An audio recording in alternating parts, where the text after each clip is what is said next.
साथियों, जय हिंद जय भारत। मैं दिनेश मेहरुठा और मेरे साथ प्रकाश कुमार बोले। दोस्तों, इंदौर नगर निगम के चुनाव की तारीख जैसे जैसे नजदीक आती जा रही है, वैसे वैसे उम्मीदवार अपनी दावेदारी जताने जा रहे हैं। आज हमारे बीच में बैठे हुए मौजूद है विकास जोशी जी, जो पेशे से सिविल इंजीनियर है। तो दोस्तों, आइए सबसे पहले अब इसी इंफ्रास्ट्रक्चर, जो इंदौर का जो इंफ्रास्ट्रक्चर है, वो किस प्रकार से 20 सालों में बीजेपी ने विकसित किया है, इसी को लेकर हम सबसे पहले सवाल करते हैं। उसके बाद हमसे इनसे जानना चाहेंगे कि आखिर ये मैदान में क्यों उतरे। तो विकास जोशी जी, सबसे पहले मैं जानना चाहूंगा कि 20 साल से बीजेपी इंदौर नगर निगम परिषद में बैठी हुई है और विभिन्न प्रकार के विकास कार्य करवा रही है, यहाँ तक कि इंदौर स्मार्ट सिटी भी बन रहा है। तो इसको लेकर आप क्या कहना चाहेंगे कि विकास कैसा है?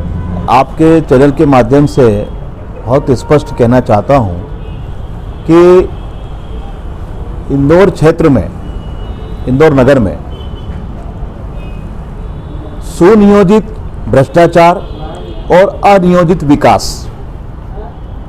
आप देखिए किस प्रकार से इंदौर शहर में विकास के नाम की गाथा गाई जा रही है। मैं पेशे से सिविल इंजीनियर होने के नाते मैं आपको बताना चाहता हूं कि पूरे इंदौर के अंदर भाजपा शासित नगर निगम के द्वारा सड़कों को तोड़ा गया, मरोड़ा गया, सड़कें बनाई गई, फिर उसको तोड़ी गई और उसके बाद में फिर ड्रेनेज लाइन डाली गई। मैं बताना चाहता हूं कि बिना नींव के मकान संभव है क्या? मकान तभी बन पाएगा जब आपकी नींव होगी। यहाँ ये हो रहा है कि सड़क निर्माण करने के पहले जो मूलभूत सुविधाएं जनता को दी जानी चाहिए थी, चाहे वो ड्रेनेज लाइन हो, चाहे वो वाटर लाइन हो, चाहे वो गैस लाइन हो, चाहे वो केबल हो, ये नहीं डाली गई। केवल सड़क का निर्माण कर दिया गया, फिर वापस से ठेकेदार प्रकट होते हैं, सड़क को फिर तोड़ते हैं, फिर ड्रेनेज लाइन डालते हैं, फिर पता चला कि ड्रेनेज लाइन उल्टी डल गई, फिर सड़क का निर्माण होता है, फिर पता चला कि नर्मदा लाइन नहीं डली, फिर नर्मदा लाइन डली तो पता चला कि पानी लोगों के यहाँ नहीं पहुँच पा रहा है, फिर सड़क को उखाड़ा जाता है, फिर वाटर लाइन डाली जाती है, फिर पता चलता है कि गैस पाइपलाइन वाले आ गए, गैस पाइपलाइन आए, जो सड़क का निर्माण 6 महीने पहले हुआ था उसको फिर तोड़ा गया, फिर गैस पाइपलाइन डाली गई। तो ये कुल मिला के ऐसी स्थिति हुई है पूरे इंदौर के अंदर कि एक तरफ तो हम विकास की गाथा गा रहे हैं कि हमने खूब विकास किया, लेकिन मैं जनता को बताना चाहता हूं कि ये टोटल ही सुनियोजित भ्रष्टाचार था। बार बार टेंडर प्रक्रिया होना, अपने लोगों को उपकृत करना, उनसे पैसा कमाना और बोले साहब हम विकास कर रहे हैं, हम डेवलपमेंट कर रहे हैं, कुछ नहीं है। जहाँ तक जो अच्छा काम है उसकी हम लोग भी तारीफ करते हैं। स्वच्छता अभियान के लिए भी मैं इंदौर की जनता को धन्यवाद देना चाहता हूँ। मैं उन नगर निगम के कर्मचारियों को धन्यवाद देना चाहता हूँ जिन्होंने वास्तव में लगन से और रात दिन मेहनत करके इंदौर को स्वच्छ बनाया और जनता ने उसको शहर स्वीकार करा। जी, आप वार्ड 83 से उम्मीदवारी जता रहे हैं, तो आपके अंदर ऐसा क्या विशेष है कि कांग्रेस आपको टिकट दे? नहीं, देखिए मैं आपको बहुत स्पष्ट करना चाहता हूँ, मैं वार्ड क्रमांक 83 का मंडल अध्यक्ष हूँ। कांग्रेस ने मुझे दायित्व दिया है, मैं कांग्रेस का एक सेवक हूँ और मैं पूर्व महामंत्री रहा, पूर्व सचिव रहा और मुझे मंडल अध्यक्ष का दायित्व पिछले लोकसभा विधानसभा से दिया जा रहा है और वर्तमान में भी मंडल अध्यक्ष हूँ। मैंने कोई दावेदारी नहीं बताई है, लोग दावेदारी मेरे नाम की कर रहे हैं, मैं उनका स्वागत करता हूं। चूंकि हमारे कांग्रेस संगठन में एक प्रथा है कि कांग्रेस संगठन जिसे भी उम्मीदवार बनाता है उसके लिए हम लोग सब कांग्रेस जन एकजुट होकर काम करते हैं और वही हम करेंगे। जी।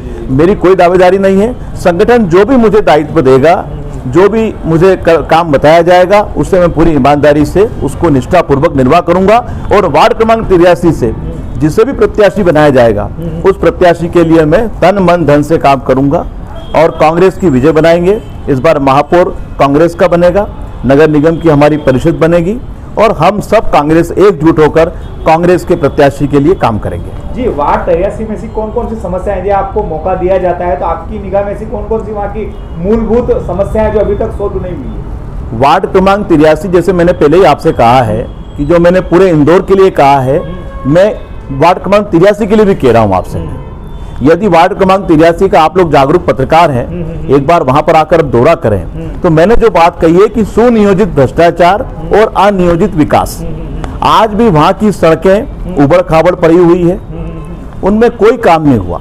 सड़कें कम से कम पूरे 5 साल के अंदर 3 से 4 बार सड़कों का निर्माण हो चुका है, कंक्रीट की सड़कें।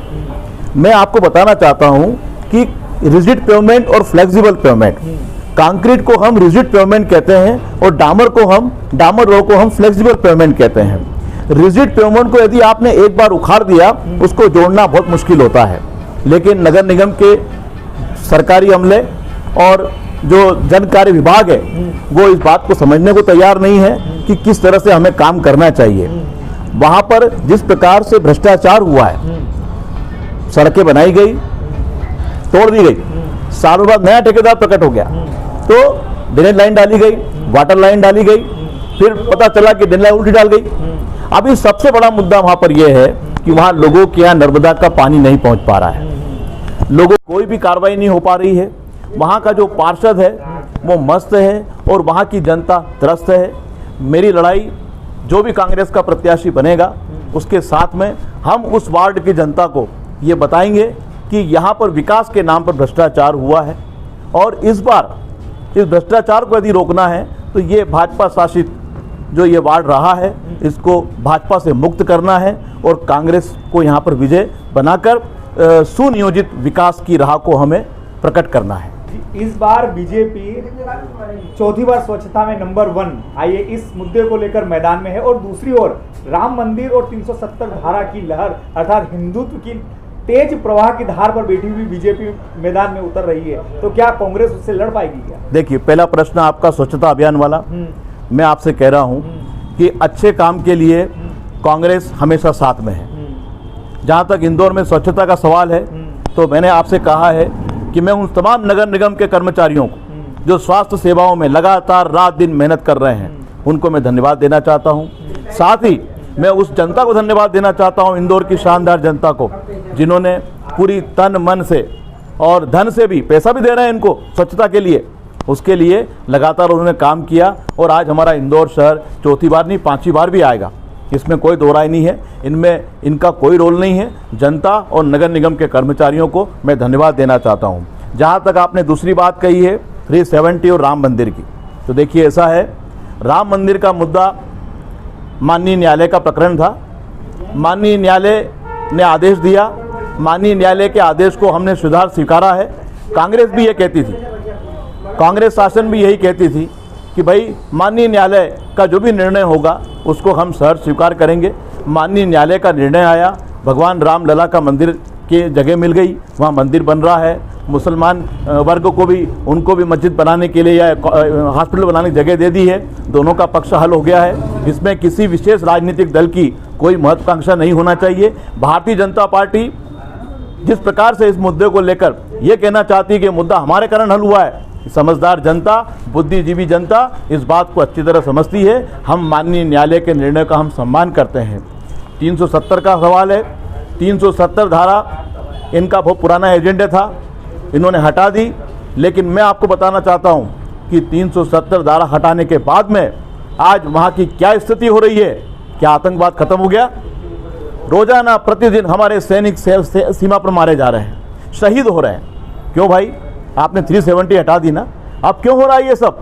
तो ये सब कुछ नहीं है, ये इनके नौटंकीबाज है। देश का प्रधानमंत्री जो है वो टोटली ड्रामेबाज प्रधानमंत्री का नेतृत्व हमें मिल रहा है। ये ड्रामा कब तक चलेगा इसका कोई अंदाज़ा नहीं है। लेकिन कुल मिला के इससे देश को पिछले 6 साल से देश जो है, देश की जनता जो है परेशान हो रही है, उनका स्तर गिरता जा रहा है। आप देखिए, आर्थिक स्थिति कमज़ोर हो गई है, आदमी के पास खाने को पैसा नहीं है, धंधा पानी नहीं है। पिछले 6 साल में यदि लोगों के चेहरे आप देखोगे तो मुरझा गए हैं, उदासी के चेहरे में है। ऐसे प्रधानमंत्री जी जिसके कारण देश में देश की जनता की भलाई नहीं हो, देश की जनता का विकास नहीं हो, ऐसी सरकार से क्या मतलब है? आपको बताना चाहता हूं कि हम लोग पूरे निष्ठा के साथ में भाजपा मुक्त वार्ड बनाना चाह रहे हैं और कांग्रेस को वहां पर लाने की पूरी हमारी कोशिश बनी हुई है।